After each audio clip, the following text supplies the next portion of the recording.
ఏపీలో పోలింగ్ కి కట్టుదిట్టమైన ఏర్పాట్లు చేస్తున్నట్టు రాష్ట్ర ఎన్నికల ప్రధాన అధికారి ముఖేష్ కుమార్ మీనా తెలిపారు. రాష్ట్రంలో మొత్తం ఓటర్ల సంఖ్య 4.14 కోట్లుందని, వీరి కోసం మొత్తం 46,389 పోలింగ్ కేంద్రాలు ఏర్పాటు చేశామన్నారు. ఎన్నికల నియమావళికి విరుద్ధంగా వ్యవహరించినటువంటి కేసుల్లో మొత్తం 864 ఎఫ్ఐఆర్లు నమోదైనట్టుగా ఆయన తెలిపారు. ఇక జనవరి నుంచి ఈ రోజు వరకు 382 కోట్ల రూపాయలు సీజ్ చేశామని వివరించారు. రాష్ట్రంలో 14 నియోజకవర్గాల్లో పోలింగ్ ని పూర్తిగా వెబ్కాస్టింగ్ చేయడంతో పాటుగా అక్కడ భద్రత కోసం ఎక్కువగా కేంద్ర బలగాలను కూడా వినియోగించబోతున్నట్టుగా తెలిపారు Meena.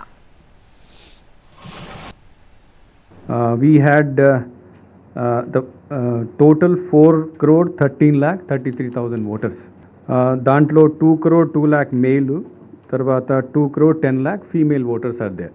Final figure of number of polling stations మనకు ఈ రోజుకి for which will be utilized for the upcoming election is 46,389 polling stations లో ఎలక్షన్ చేయడం జరుగుతుంది.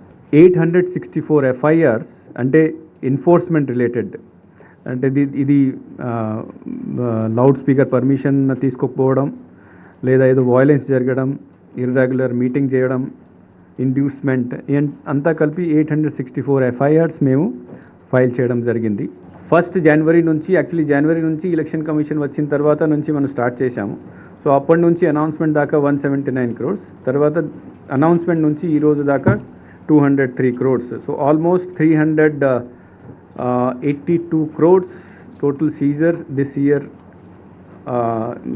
వీ హ్యావ్ సీజర్ చేయడం జరిగింది. వాళ్ళ ఇచ్చిన డైరెక్షన్స్ ప్రకారం మేము ఈ 14 కాన్స్టిట్యున్సీలో పూర్తిగా 100% వెబ్కాస్టింగ్ చేయడం జరుగుతుంది. So that we have total control over the situation, we know what is happening. Second thing is that they have also today only I have issued proceeding. The other instruction by state observer is that apart from 100% webcasting, akkada ఎక్కువ నంబర్లో CAPF forces, central ఫోర్సెస్ని కూడా ఈ ఏరియాలో